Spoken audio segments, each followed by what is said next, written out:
De l'art de bâtir les villes, des anciens traités aux programmations les plus récentes, l'espace public est au cœur de la préoccupation des architectes, des urbanistes et des politiques.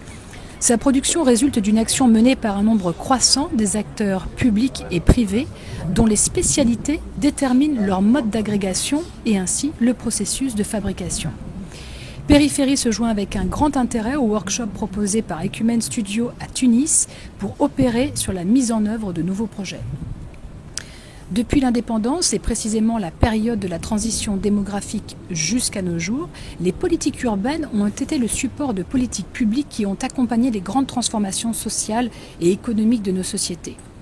La ville, avec pour fonction majeure l'échange, a vu se succéder différents régimes d'économie politique. Périodiser son développement et aussi considérer l'agglomération et ses flux renseigne sur le degré d'ouverture de la ville et la nature de ses échanges. Trois phases se distinguent. Le régime socialiste, avec un système collectiviste, a décrit un premier échelon national, puis la libéralisation des politiques en passant des plans d'ajustement structurel vers la sollicitation des capitaux étrangers a caractérisé l'échelon international. Enfin, les politiques néolibérales, avec l'urbanisme de projet, ont rejoint le réseau des villes mondiales. Nous serons particulièrement attentifs tout au long de ce workshop au modus operandi de la gouvernance urbaine, dans un contexte où l'économie est toujours plus financière et dématérialisée. Les nouveaux interfaces urbains, façonnés par des hubs aux techniques de benchmarking et stratégies d'investissement bien rodées, ne relèvent pas les enjeux pour tous les habitants et même fragilisent fortement la structure urbaine. Si la maîtrise de la gestion urbaine a développé des outils rationnels pour son action, la standardisation des énoncés n'a pas pris en considération de nombreuses externalités négatives.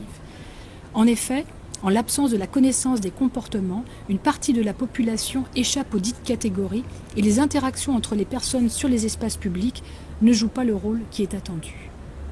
Le diagnostic que nous allons faire doit renseigner sur les parcours de vie, âge, sexe, culture, situation professionnelle, situation familiale, et constituer notre matière première pour notre réflexion sur de nouveaux usages, compatibles avec le maintien des activités sur l'espace public.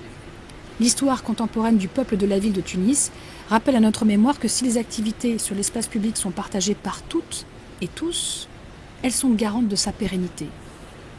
Cette approche bottom-up donne la priorité à un travail sur les unités de voisinage et à des formes, bien sûr, de cohésion sociale sur l'espace public.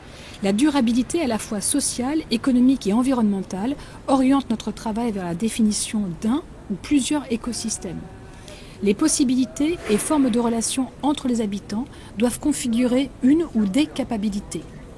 L'individu est au cœur de nouveaux usages, il est à même d'accueillir dans son milieu, dans son habitus, l'innovation technique. L'écosystème permet sa mise en réseau avec l'ensemble de la ville grâce à la création de data environnementales, utilisation de l'énergie, de l'eau, de la connectivité ou encore la gestion des déchets ou du trafic. Cette programmatique donne la priorité aux relations entre les individus et à une approche dite inclusive. Inédite, elle ouvre une nouvelle page sur les villes intelligentes et un rapport cognitif à l'utilisation de l'innovation. En attendant de vous retrouver dans une prochaine session, bon travail à tous.